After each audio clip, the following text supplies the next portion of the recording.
네, 함께 하실 말씀은 창세기 45장 1절에서 28절 함께 하겠습니다. 수레 타고 신랑에게라는 제목을 가지고 함께 말씀을 나누도록 하겠습니다. 수레 타고 신랑에게 깜짝이야. 수레 타고 신랑에게 이쁘지 않나요, 제목이?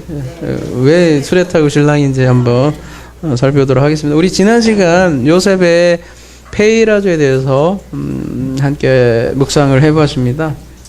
그 요셉의 페이라조는 하나님의 꿈을 성취하기 위한 과정이었다는 것.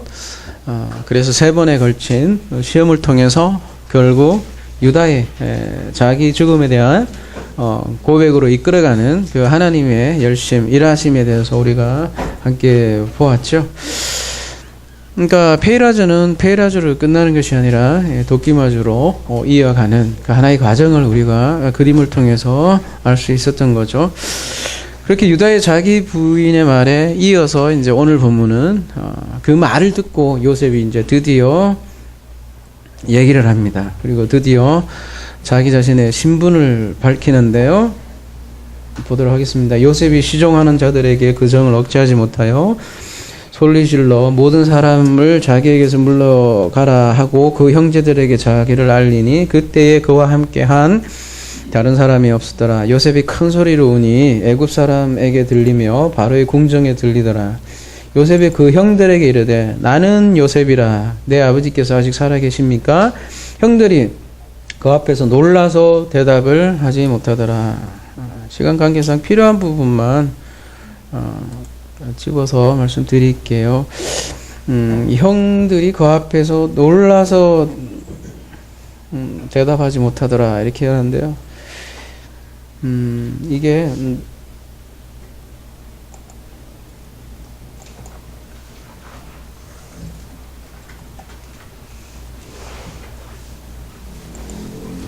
놀라다는 요 바할이라는 이 동사는요 주로 이게 전쟁 때 겁나게 그냥 그 두려워하는 그런 두려움 얘기하는 거거든요. 엄청난 두려움이고요.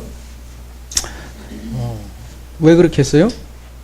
4절에 보면 그래서 한번 또 놀라움의 대모를 박아요. 뭐라고 하냐면 요셉이 형들에게 이르되 내게로 가까이 오소서. 그들이 가까이 가니 이르되 나는 당신들의 아우 요셉이니 당신들이 애굽의 판자입니다. 이렇게 얘기를 하니까 그죠? 얼마나 놀랐겠어요, 그죠? 니들이 나 팔았어. 그러면 그렇죠. 딱 이제 죽었다. 이제 죽었다. 그러는 거죠, 그죠? 그러니까 이제 요셉이 나는 복수하려고 하는 마음이 없습니다. 그런 말을 하는 거겠죠. 그래서 하는 말이 당신들이 나를 이곳에 팔았다고 해서 근심하지 마소서, 한탄하지 마소서. 하나님이 생명을 구원하시려고 나를 당신들보다 먼저 보내셨도다. 지금부터 이제 요셉이 계속 하는 말이 요셉 스토리의 주제이기도 하고요. 성경 전체의 주제이기도 합니다. 무슨 내용인지 다시 한번 여러분이 잘 살펴보세요. 그리고 주어가 어떻게 되는지 잘 살펴봅시다. 하나님이 벌써 답 다 했죠. 생명을 구원하시려고 나를 당신들보다 먼저 보내셨나이다. 이 땅에 2년 동안 흉년이 들었으나 아직 5년은 밭갈이도 못하고 추수도 못 찰지라. 하나님이 큰 구원으로 당신들의 생명을 보존하고 당신들의 후손을 세상에 두시려고 나를 당신들보다 먼저 보내셨나니.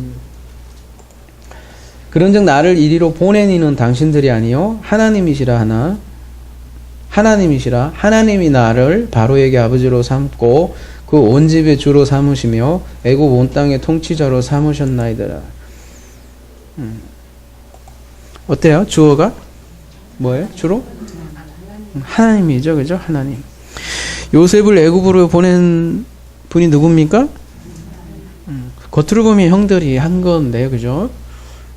결국은 하나님이라고 지금 성경은 고백을 하고 있고요. 그 세상에 또 기근을 부른 이가 또 누구라고 그래요? 하나님이고. 그리고 요셉을 깜빵에 보낸 이도 여자잖아요. 그 누구지? 보디발의 아내인데 억울해 죽겠어. 누명을 씌웠는데 그것도 하나님이라고 지금 얘기를 하고 있고요.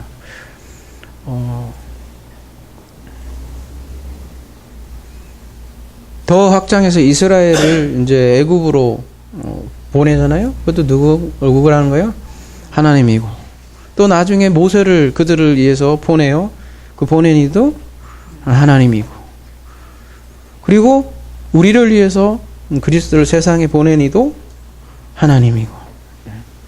계속해서 이렇게 하나님이다라는 것을 지금 얘기를 하고 있고, 여기에 요셉 스토리의 주제이기도 하는 거죠. 요한복음에서도 마찬가지죠. 유대인들이 예수를 넘기는데 그것도 그들이 했죠. 근데 그것 또한 성경을 이루기 위한 하나님의 애로군이다, 이렇게 성경은 진술을 하고 있죠. 7절에 보면 하나님이 큰 구원으로 당신들의 생명을 보존하고 당신들의 후손을 세상에 두시려고 나를 당신들보다 먼저 보내셨나니. 큰 구원에 대해서 얘기하고 있는데요. 큰 구원이 뭐예요? 이따만한 구원? 갓돌 위대한 구원이라는 게 원어는 그렇게 돼 있는데요. 이 창세기 문맥적으로 보면 창세기 15장에 미리 이미 아브라함의 자손에 대한 그 큰 구원의 계획을 약속을 하신 부분이 있죠. 창세기 15장 13절에 보면 이미 아브라함 때의 얘기를 벌써 다 돼 있다고요. 여호와께서 아브라함에게 이르시되 너는 반드시 알라 내 자손이 이방에 객이 되어 그들을 섬기겠고 그들은 400년 동안 내 자손을 괴롭히리니 그들이 섬기는 나라를 내가 징벌할지며 그 후로 내 자손이 큰 재물을 이끌고 나오리라. 그래서 이 약속은 또 나중에 결국은 모세를 통해서 출애굽 사건으로 성취가 되는 것이죠. 그런데 이게 이스라엘만을 위한 구원일까요? 아니겠죠. 그러면 이따시만한 구원, 큰 구원이 아니겠죠. 그죠? 정말 큰 구원이 되기 위해서는 누구까지 와야 되겠어요? 말씀을 듣는 바로 저와 여러분에까지 도달해야 할 큰 구원이겠죠. 그죠? 안 그러면 작은 구원이겠죠. 그죠?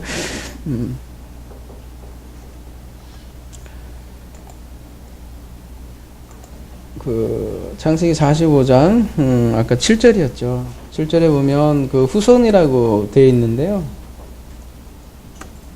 후손들의 생명을 보존하기 위함이다 이렇게 얘기했는데 이게 쉐리트인데요. 아주 유명한 단어죠. 쉐리트.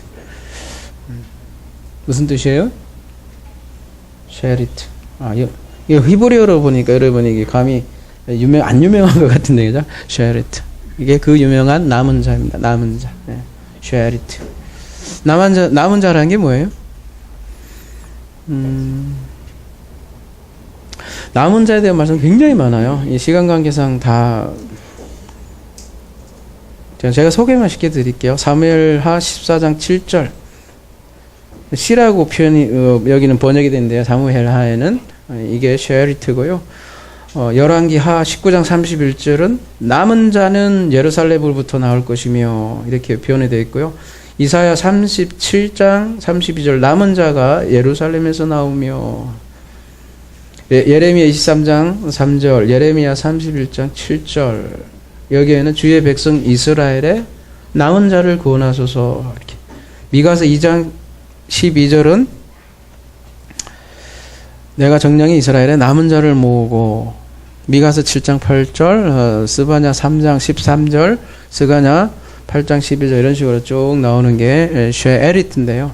무슨 얘기를 제가 드리냐면 요셉의 후손이 이스라엘이기도 하지만 남은 자인 곧 교회이기도 한 거라는 거죠. 그 교회의 생명을 보존하기 위해서 요셉을 먼저 샬라흐 보냈다라고 지금 얘기를 하고 있고요. 그래서 신약에서도 보면 그 아포스텔로라고 거기서는 이제 표현하는데 보냄을 받은 자라는 말을 굉장히 많이 써요. 요한복음에도 보면 그죠? 그러면 누가 보냄을 받은 자요? 그 아들 예수. 오늘 오전에 예수 바라바가 아니라 그죠? 예수 그리스도라는 거죠. 그래서 그 아들을 통한 구원의 스토리가 성경 전체의 스토리라는 거죠. 그래서 성경의 모든 이야기는 그리스도에 관한 것이고 또 그 그리스도를 통해서 큰 구원을 이루는 나에게 이루어지는 나의 얘기가 곧 성경의 얘기라는 거죠. 생명을 보존하기 위함이다 이렇게 하겠는데 이게 하야라는 동사를 이렇게 쓰고 있는데요. 길게 설명했는데 이 표현이 그 노아의 홍수에 보면 생명을 보존하기 위해서 아까 짐승들을 그 종류대로 이렇게 모으는 그런 장면이 있어요. 물론 이 짐승은 그 백성들을 상징하는 것이죠. 그래서 노아를 통해서 보냄을 받은 자 노아를 통해서 큰 구원을 이루는 장면이 또한 노아의 홍수의 장면이라고 하는데요. 그 노아의 홍수에 보면 그 생명을 보존하기 위함입니다라는 똑같은 표현이 이렇게 나와 있어요. 근데 그걸 하야로 이렇게 쓰고 있는데요. 요셉이 이런 얘기를 하는 거예요. 당신들이 나를 팔았습니다. 근데 그게 하나님의 큰 구원인 것을 제가 깨달았습니다. 그 얘기를 하는 거죠. 유대인들도 마찬가지로 예수를 팔았습니다. 근데 사실은 그 판 것이 유대인뿐만 아니라 베드로도 마찬가지고 또 지금 말씀을 듣는 저와 여러분도 마찬가지로 그와 동참해서 사실은 예수를 팔았던 거죠. 그래서 예수를 죽인 것은 우리가 유대인들이라고 얘기를 많이 하지만 사실은 우리 각자 한 사람이 그거에 다 이미 동참을 한 거고 그런 자들에게 임하는 은혜가 또 구원인 거죠. 근데 그렇게 하면서 뭐가 이루어지냐? 그렇게 나도 그리스도와 함께 죽게 되고, 그래서 사도 바울이 그리스도와 함께 죽었다. 이제 과거로 표현을 하는 거죠. 다시 8절에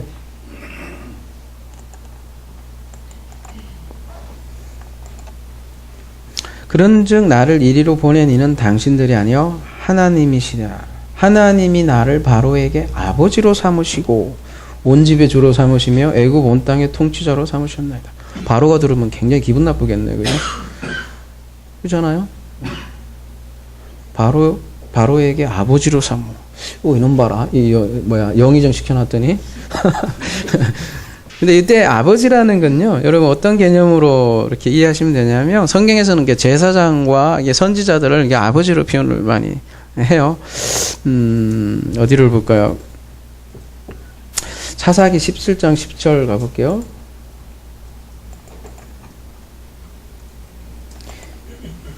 미가가 그에게 이르되 네가 나와 함께 거주하면 나를 위하여 아버지와 제사장이 되라. 내가 해마다 은열과 의복 한 벌과 먹을 것을 주리라 하므로 그 레인이 들어갔더라. 제사장을 아버지 개념으로 쓰고 있고요. 이 사사기 18장도 마찬가지로 가볼게요. 19절.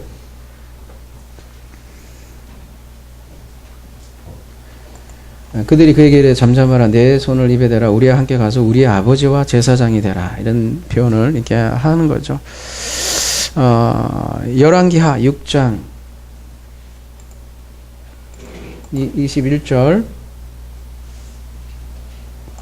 이스라엘 왕이 그들을 보고 엘리사에게 이르되 내 아버지여 내가 치리까.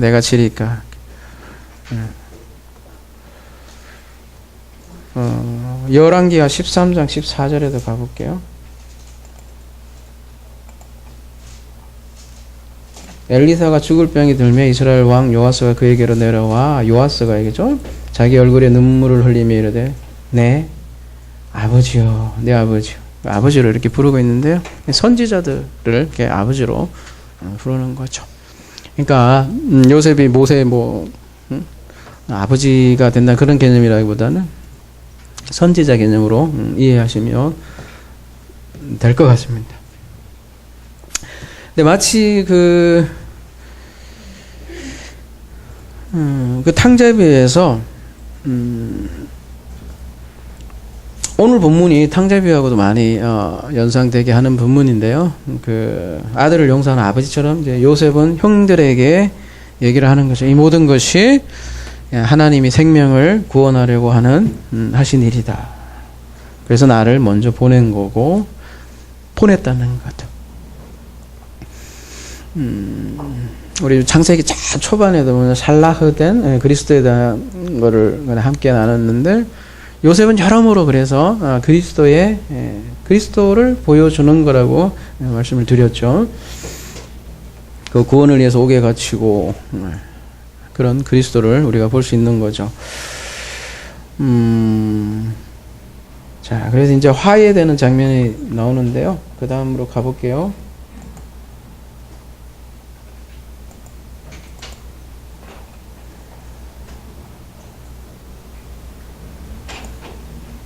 이거 긴데요. 그냥 제가 쭉 읽어만 드릴게요. 당신들은 속히 아버지께로 올라가서 아뢰기를 아버지의 아들 요셉의 말에 하나님이 나를 애굽 전국에 주로 세우셨으니 지체 말고 내게로 내려오소.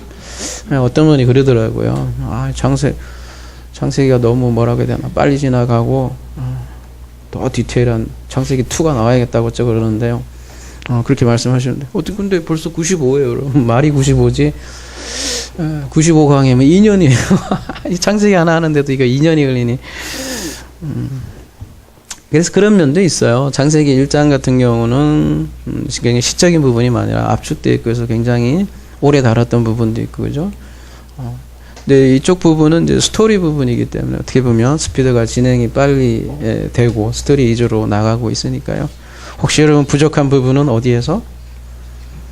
그래서 소모임에서 하라는 얘기죠. 그죠? 소모임에서 여러분이 더 부족한 게 있으면 더 나누고 그래 주셨으면 좋을 것 같아요. 10절 아버지의 아들들과 아버지의 손자들과 아버지의 여왕과 소와 모든 소유가 고센 땅에 머물며 나와 가깝게 하소서. 흉년이 아직 5해가 있으니 내가 거기서 아버지를 봉양하리다. 아버지와 아버지의 가족과 아버지께 속한 모든 사람에게 부족함이 없도록 하겠나이다 하더라 전하소서. 당신들의 눈과 내 아우 베냐민의 눈이 보는 바 당신들에게 이 말을 하는 것은 내 입이라. 당신들은 내가 애굽에서 누리는 영화와 당신들이 본 모든 것을 다 아버지께 아뢰고 속히 모시고 내려오소서 하며 자기 아우 베냐민의 목을 안고 우니 베냐민도 요셉의 목을 안고 우니라. 요셉이 또 그 형들과 입맞추며 안고 우니 형들이 그제서야 요셉과 말한. 뭐 입맞춘다는 게 뭐예요? 뭐 키스라도 하나 둘이 하나로 일치한다는 그런 개념이 있죠. 원에도 나샥던데요. 하나로 일치된다 그런 뜻이에요.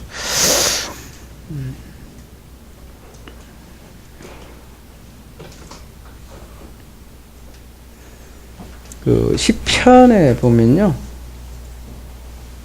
잠깐 접고요. 시편에 보면 그래서 이런 말씀이 나오죠. 시편 2편 12절을 보면 그의 아들에게 입맞추라. 우리가 뭐 다 동성애자도 아니고 그죠? 그거 아니잖아요. 그렇지 아니하면 진노하심으로 너희가 길에서 망하리니 그의 진노가 급하심이라. 여호와께 피하여 모든 사람은 다 복이 있도다. 지금 아들과 입맞추는 것이 화해예요. 화해, 화목. 그 그림을 오늘 본문은 굉장히 아름답게 그리고 있는 거죠. 요셉과 형제들의 화해.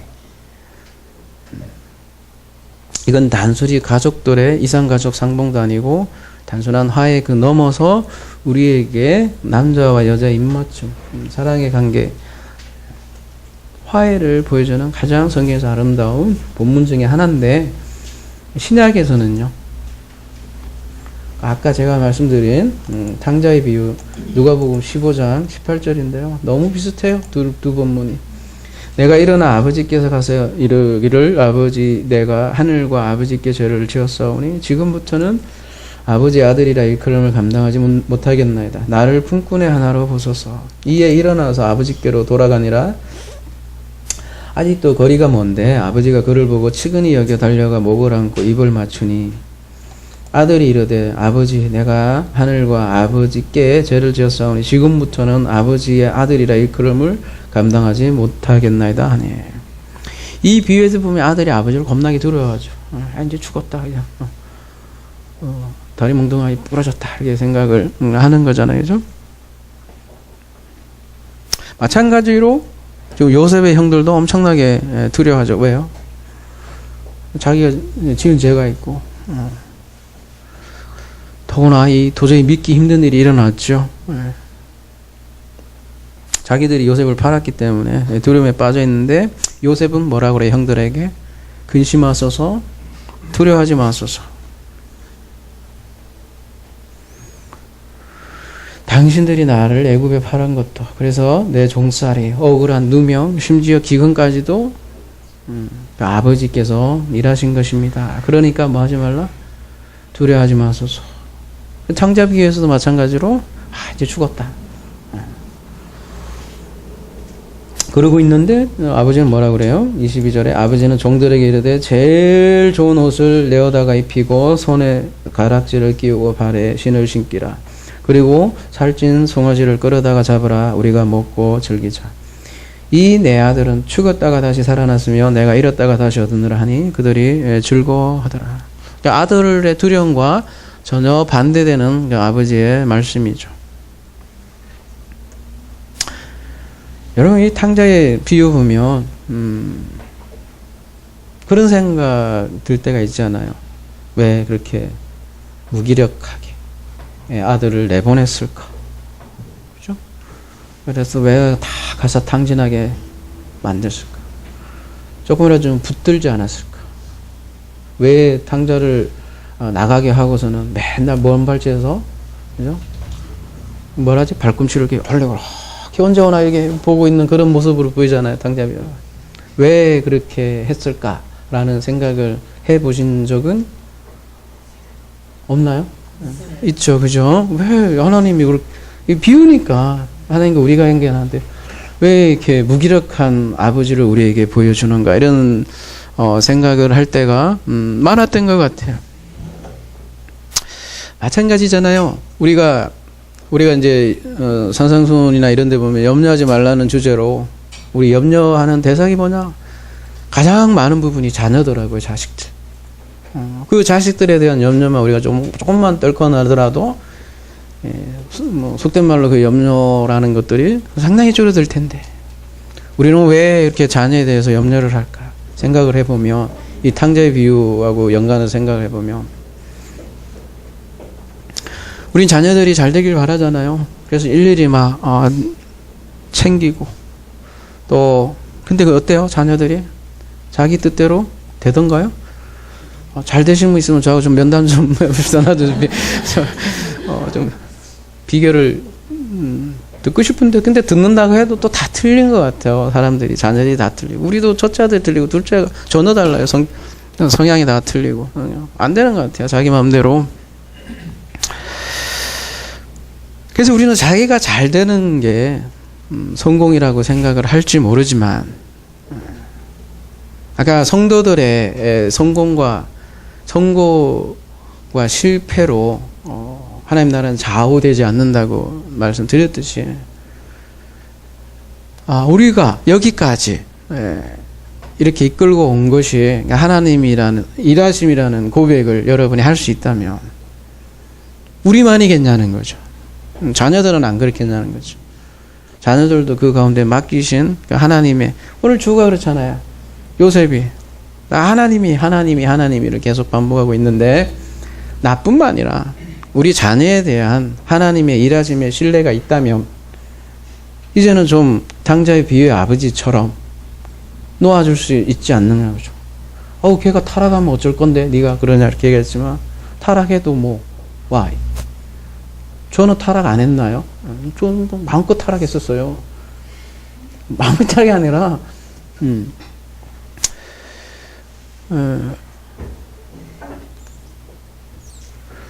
탕자는 그 엄청난 기근을 경험을 했고 그래서 아버지 집에 풍요함을 배웠죠. 요셉의 가족들도 마찬가지잖아요. 말이 3번의 페이라주지, 그죠? 죽었다 살렸다 계속 그러는 거 아니에요. 우리가 그러니까 아버지 일하심을 조금만 더 목격하고 안다면, 그래서 산상수훈에도 들풀도 자라게 하신 하나님 그 얘기잖아요. 안다면 우리가 하나님께 좀 맡길 수 있지 않겠냐는 거죠. 하나님 자녀들. 뭐 무관심하라, 내버려두라 그런 얘기가 아니라 나의 모든 규정, 기준으로 그걸 이렇게 박스로 하나 만들려고 하는 거죠. 보장품처럼 그걸 내려놓는다면 많은 것들이 그 놓여짐이 있지 않을까 라는 말씀을 드리고요. 오늘 본문으로 다시 돌아와서 이제 오늘의 이제 메인 주제인 제목이기도 하고 왜 수레타고 신랑인지 한번 더 살펴보도록 하겠습니다. 요셉의 형들이 왔다는 소문이 바로의 궁에 들림에 바로와 그의 신하들이 기뻐하고 바로는 요셉에게 이르되 내 형들에게 명하기를 너희는 이렇게 하여 너희 양식을 싣고 가서 가나안 땅에 이르거든 너희 아버지와 너희 가족을 이끌고 내게로 오라. 내가 너희에게 애굽의 좋은 땅을 주리니 너희가 나라에 기름진 것을 먹으리라. 이제 명령을 받았으니 이렇게 하라. 너희는 애굽 땅에서 수레를 가져다가 너희 자녀와 아내를 태우고 너희 아버지를 모셔라.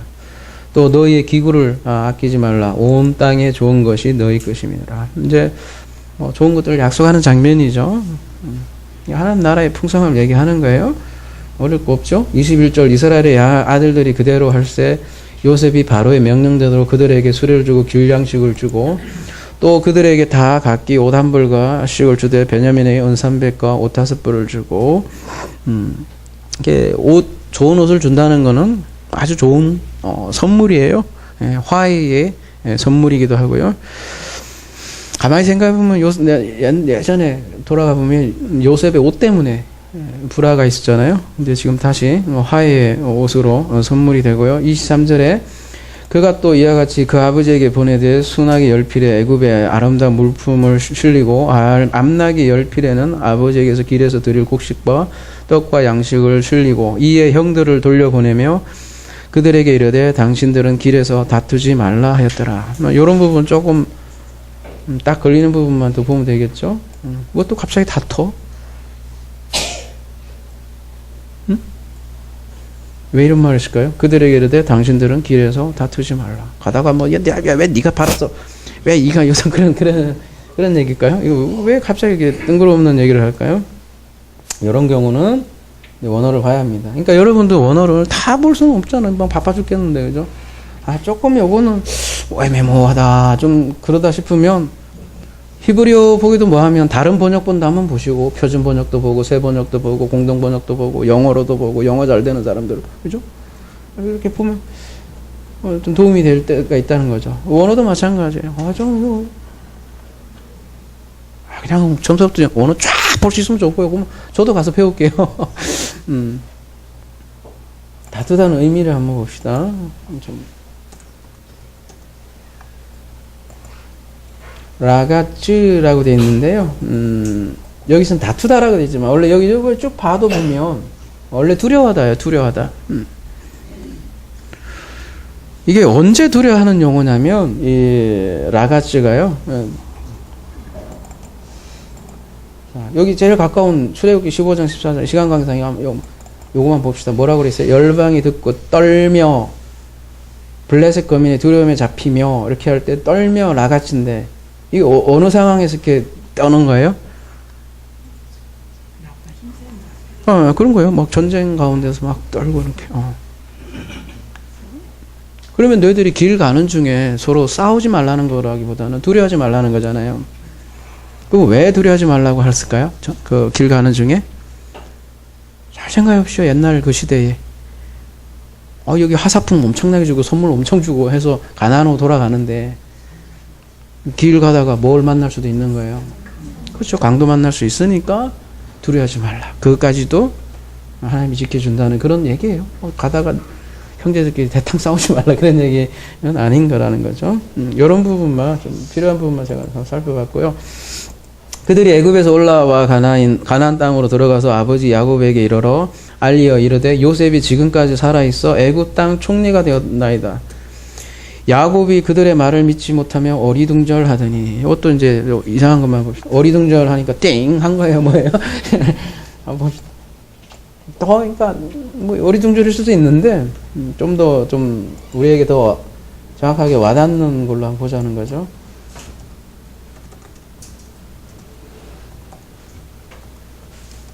제가 이렇게 화면하고 같이 보여드리는 거는 뭐 여기 뿐만 아니라 인터넷 분들 요즘 많아요. 되게.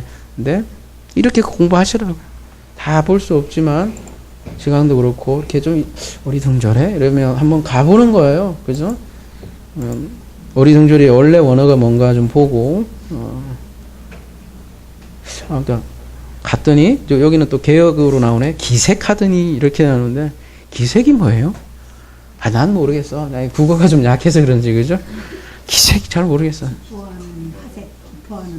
그런 거예요. 뭘 기뻐해요 지금? 기뻐하는 건가? 그래요?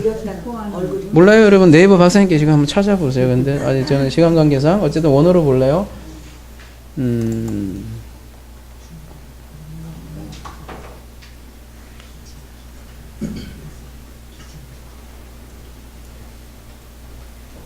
여기 뭐 중단 이렇게 나오는데요. 여러분 이제 저 원어 선구사전으로 쭉 한번 보세요. 그러면 이게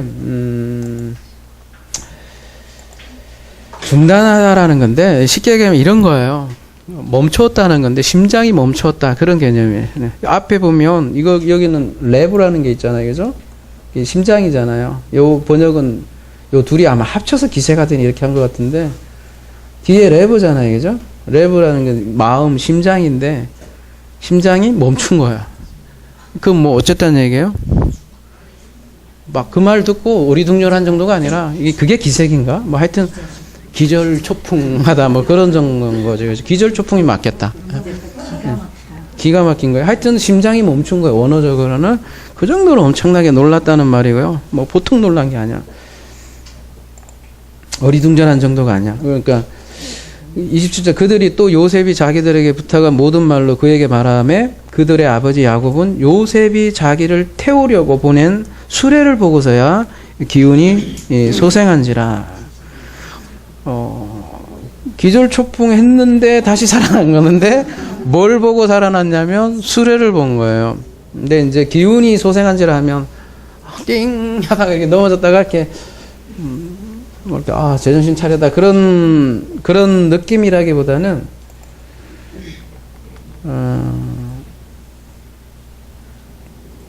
하야 르아흐라고 돼 있는데요. 아까 그 우리 본 생명이 보존되기를 했다가 하야도 쓴다고 그랬잖아요. 근데 뭐가 리바이브, 영어로는 리바이브라고 돼 있는데 스피릿. 그러니까 그 영이 다시 살아났다. 생명이 되었다. 그런 얘기거든요. 하야 르하흐. 영이 소생하다, 영이 살아있다라는 표현을 하나만 볼게요. 하나만. 이사야 57장 15절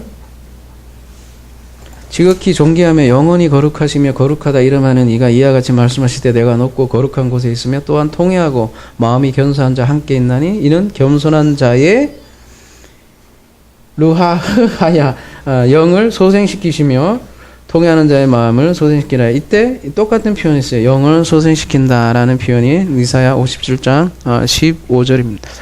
그러니까 영이 살아난 이유가 근데 뭐라 그래요? 창세기 다시 돌아가면 수레를 보고 그 안에 있는 막 그 뭘까요? 그 안에 있는 막 선물을 보고 이제 내 자식이 국무총리가 됐으니까 나는 이제 노후 연금 뭐 걱정 없고 연금 여러분 뭐 평생 해봐야 80만 원 뭐 120만 개 나오잖아요. 연금 걱정 없고 그렇게 해서 살만하다 그런 의미일까요? 아니면 이게 왜 수레를 보고 이렇게 영이 살아났다라는 표현을 했을까요? 일단 여러분 수레라는 게 기본적으로 뭡니까? 수레라는 게 가장 기본적인 기능이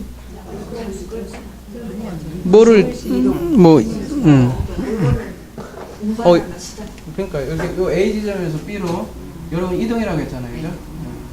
가장 기본적인 게 A라는 장소에서 B라는 장소로 뭔가를 이동시키는 수단이 수레예요, 그죠? 근데 이 수레가 보면 여러분 엘리야가 승천할 때 보면 뭐 어떤 게 등장해요? 불말과 불병거 이렇게 하는데 병거도 일종의 수레예요. 근데 병거와 수레 차이는 뭐겠어요?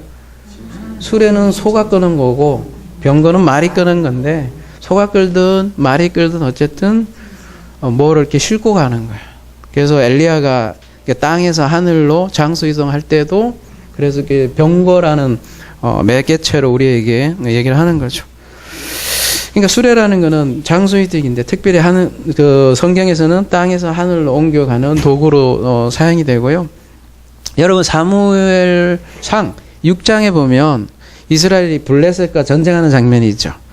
거기에 전쟁을 하다가 뭘 뺏기느냐면 법궤를 뺏겨요. 근데 그 법궤를 빼앗겼는데 갔더니 그냥 난리 난 거야, 블레셋이. 그래서 다시 돌려줘요. 돌려줄 때 뭘로 돌려줘요? 예, 수레에 의해서 법궤를 돌려주는데 그 장면 잠깐만 한번 가봅시다. 사무엘상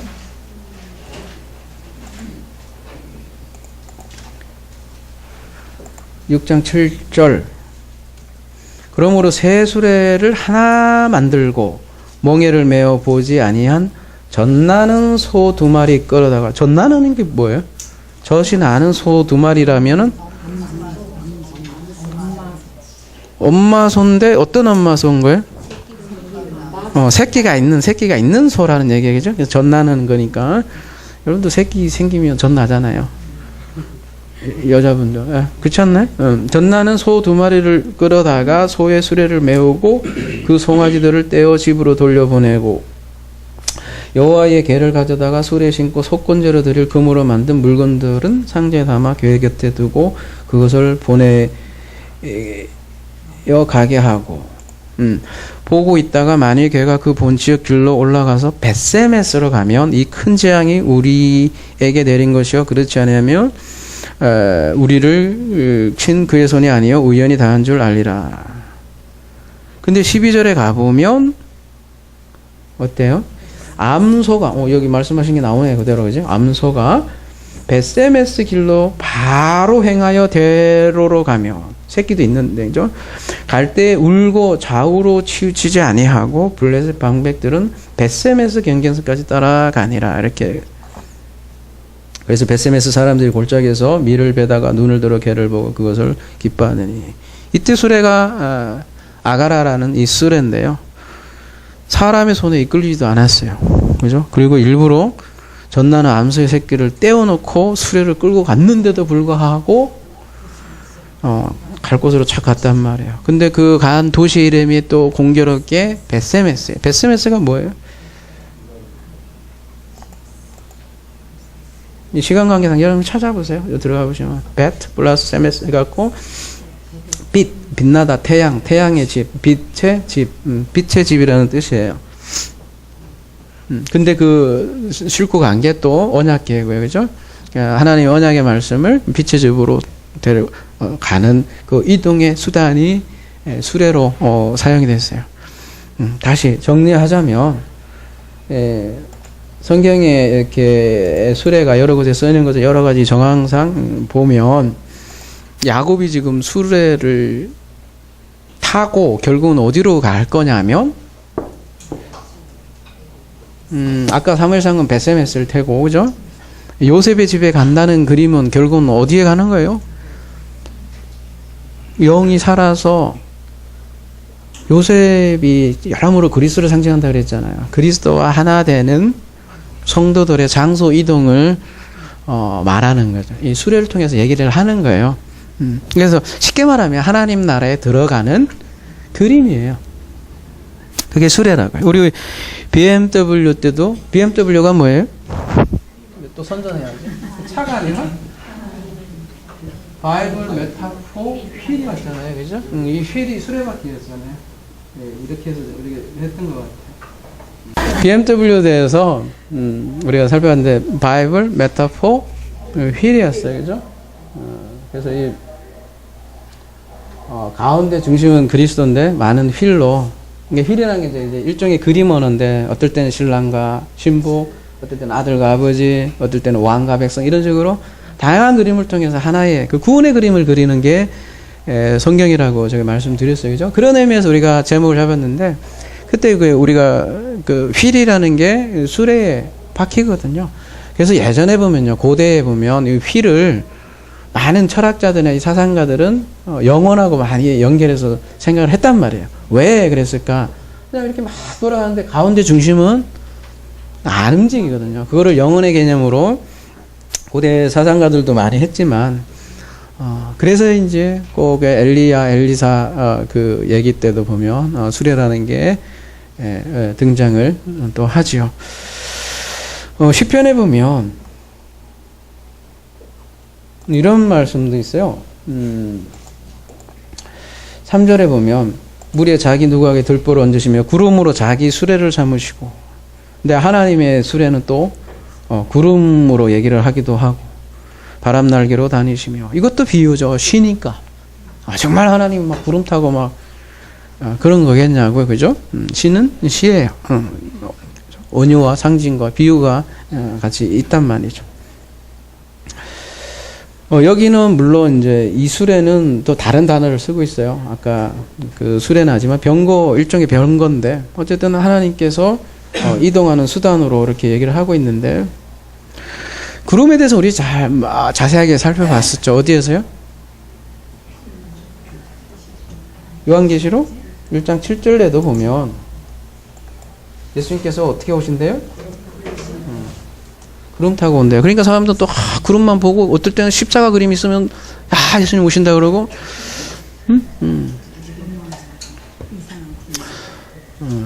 하여튼 어떨 때는 세월호 띠같이 생긴 게 이렇게 나타났다고 하고, 또 어떨 때는 뭐 그래요. 그러면 하여튼 구름 타고 오시니까 계속 구름 보고 있는데, 이미 살펴본 본문이잖아요. 함께죠. 타고라고 돼 있는데, 구름과 구름들, 그것도 복수고, 그죠? 구름들과 함께 엘코마이 하리라 이렇게 되는데, 아까 시편에도 마찬가지고 하나님이, 예수께서도 마찬가지로 구름과 함께 온다는 얘기는 우리 성도들을 뜻한다고요. 성도들, 구름. 그래서 이런 마가복음에도 보면 14장 62절에도 보면 이런 부분도 많이 오해하는 부분도 있는데, 예수께서 때 내가 그니라 인자가 걷는 자의 우편에 앉은 것과 하늘 구름을 타고 오는 것을 너희가 보리라. 보리라 했는데 뭐 아직도 안 보고 있으며, 그건 뭐 큰 구원이 아니잖아요. 내 구원도 아니고. 아무튼 우리가 이제 구름에 대해서 여러분 BNW나 계시록 좀 자세하게 보시고요. 성경에서 말하는 구름은 하나님의 영광의 임재를 상징하는데, 성도들을 통하여 나타난다는 거죠. 그런 의미에서 구름을 사용하고 있고, 어쨌든 지금 수레 얘기하다가 여기까지 왔는데, 수레라는 게 그렇다는 거예요. 장소 이동을 얘기를 하는 거고요. 그 수레를 보니까 야곱이 루아흐가 살게 되었다고 하고, 또 뭐라고 이제 고백을 하냐면, 그걸 보자마자 이제 마지막으로 이스라엘이 이르되, 이제 이 야곱이 아니에요. 이때는 이스라엘이 이르되 조카도다. 내 아들 요셉이 지금까지 살아 있으리니 내가 죽기 전에 가서 그를 보리라. 조카다. 조카다라는 게 라브인데요. 라브. 엄청 많다, 크다, 깊다, 그런 뜻이에요. 여러분, 로마서 11장 33절 이 표현과 거의 유사한 표현인데요. 조카다, 이게 깊도다, 이거하고 똑같은 뜻이에요. 깊도다, 하나님의 지혜와 지식이 풍성하며 그의 판단은 헤아리지 못할 것이며 그의 길은 찾지 못할 것이더라. 누가 주의 마음을 알았느냐? 누가 그의 모사가 됐느냐? 누가 주께 먼저 드려서 갚으실 받겠냐? 이는 만물이 주에게서 나오고 주로 말미암고 주에게 돌아감이나. 돌아가는 게 수레예요. 그에게 영광이 세세에 있을지어다. 아멘. 이렇게 끝나는데, 수레 타고 베스메스로 가는 그 장면이나 야곱이 요셉의 집으로 돌아가는 거나 같은 거죠. 이거보다 족한 게 뭐가 있겠어요, 그죠? 집 나간 탕자가 집으로 돌아가는 장면하고도 맞닿아 있는 거고요. 그 집에는 벗은발 벗고 안아주는 아버지가 있기 때문에 족한 거죠. 탕자는 악을 행했죠. 타락했고, 요셉의 형제들은 요셉을 팔고 그런 행악자인데 그걸 선으로 바꾸사 좋은 옷을 입혀주는 아버지가 그곳에 있기 때문에 돌아갈 마음이 있는 거죠. 그래서 야곱이 이런 고백을 하는 거죠. 요한복음 말씀 좀 보고 말씀 마무리하도록 하겠습니다. 조금 늦었는데요.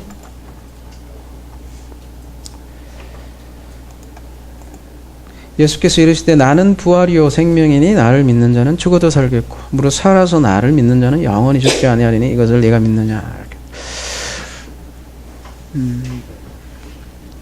그 아까 몇 절이에요 그게?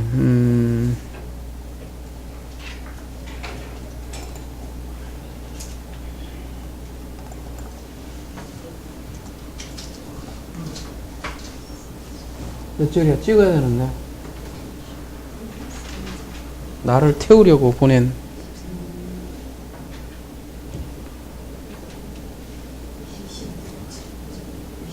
이쪽 27절에 그런 말이 나와요?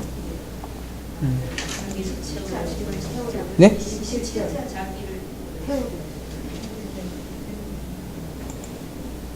여기도 나오고. 17절? 27절. 45장. 여기 나오네. 네. 그 낫사라는 태우러 갈 때 낫사잖아요. 납사. 여기 밑에 보시면 이게 들어 올리다 얘기인데 요게 아까 그 얘기한 그 우리 요한복음에서 얘기했나? 이제 막 헷갈리네. 요한복음 비슷해서 그 힙소라는 말 들었죠. 힙소. 우리 요한복음 했네, 그지? 자기가 어떠한 죽음을 줄 것인지 말씀하셨을 때 우리 아까 휩소에 대해서 들림에 대해서 얘기를 했었잖아요. 들어올림. 나무에 들어올리는 것이 곧 또 그의 영광이 된다는 그 용어라고 휩소. 이게 히브리어 얘기하면 낫사예요. 그리고 자기를 태우려고 할 때 그 보내는 샬라흐고요. 그 아포스텔로 사도 그런 뜻이 이 샬라흐라고요. 그러니까 오전에도 얘기 드린 것 같은데 십자가의 죽음이라는 것은 들어 올림이라는 거죠. 들어 올림을 통해서 영광이 된다는 것은 죽음을 통해서 어디로? A에서 B로 이동한다는 거예요. 그게 힙소 나사라는 거예요. 그걸 위해서 누가? 보냄을 받은 자가 이 세상에 와서 우리를 이동시킨다는 거예요. 그게 나사라고.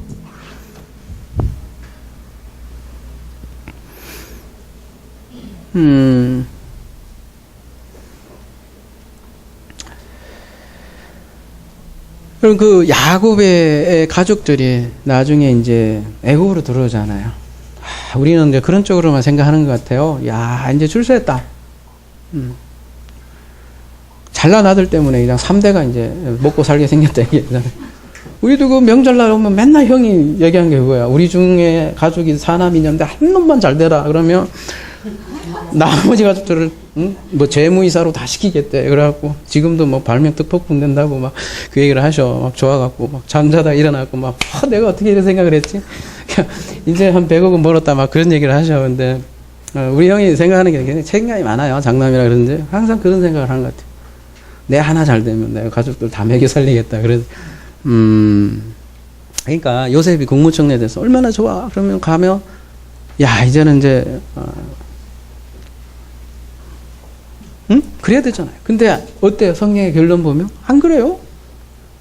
오히려 400년 동안 이 종살이 사게 되는 이런 일이 어디 있어요? 이게 하나님 나라라며. 그죠?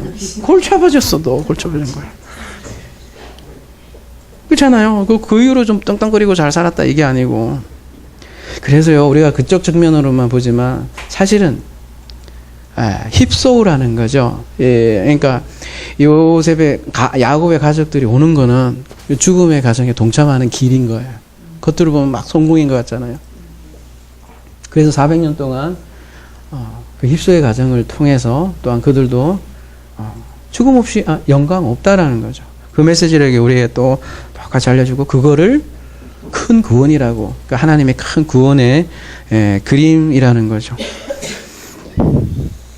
그래서요, 성경에서 그 죽음의 자리 초대인데 어떻게 보면 엘리야도 죽어서 승천 안 하잖아요.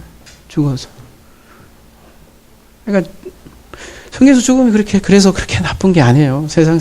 세상에서는 엄청난 두려움일 줄 몰라도 그거 보여주기 위해서 우리 인생의 죽음이라는 것도 보여주는 거고요. 여러분, 예전에 그 신부가 신랑에게 결혼할 때 뭘 타고 가요? 그래도 가마 타고 가죠. 그죠? 가마 타죠. 오늘 야곱은요? 야곱에게 있어서 수레가 가마 타고 신랑에게 가는 그림인 거죠. 네, 오늘은 가마가 없기 때문에 그 본문에는 그래서 제가 전부 수레 타고 신랑에게라는 그 아름다운 그림을 요셉의 스토리를 통해서 우리에게 알려주는 거죠. 하나님이 그 신부들을 향한 사랑 고백이 바로 오늘 본문인 거죠. 마지막으로 그래서 맨날 마지막이래. 배고픈데 아가서 하나만 더 보겠습니다. 아가서 2장 10절 나의 사랑하는 자가 내게 말하 이르기를 나의 사랑 내 오해본 자야 일어나서 함께 가자. 예수님이 십자가 겟세마네 동산에서 세 번의 기도하고 마지막에 하는 얘기는 일어나 함께 가자. 나를 파는 자가 오는데 일어나 깨어라. 그래서 함께 가자. 이렇게 제자들에게 초대를 하고 실제로 제자들도 그 죽음의 자리에 가게 되는 거죠. 지금도 우리에게 얘기하는 거예요. 일어나 함께 가자. 수레 타고 함께 가자. 그게 뭐예요? 이동이에요. 뭐 결혼이지만 그게 이동이라고요. 그걸 뭐라고 하냐면 성경에서는 승천이라고 한다고. 그러면 에녹처럼 더 이상 세상에 없습니다. 이렇게 얘기하는 거예요. 왜? 나는 이 세상 나라에 살고 있지만, 그렇다고 귀신은 아니잖아요. 살고 있지만 더 이상 이 세상의 나라가 아닌 하나님 나라의 왕과 연합해서 사는 영원의 삶을 산다는 거죠. 이러한 영원의 삶을 사는 저와 여러분이 되기를 기도합니다.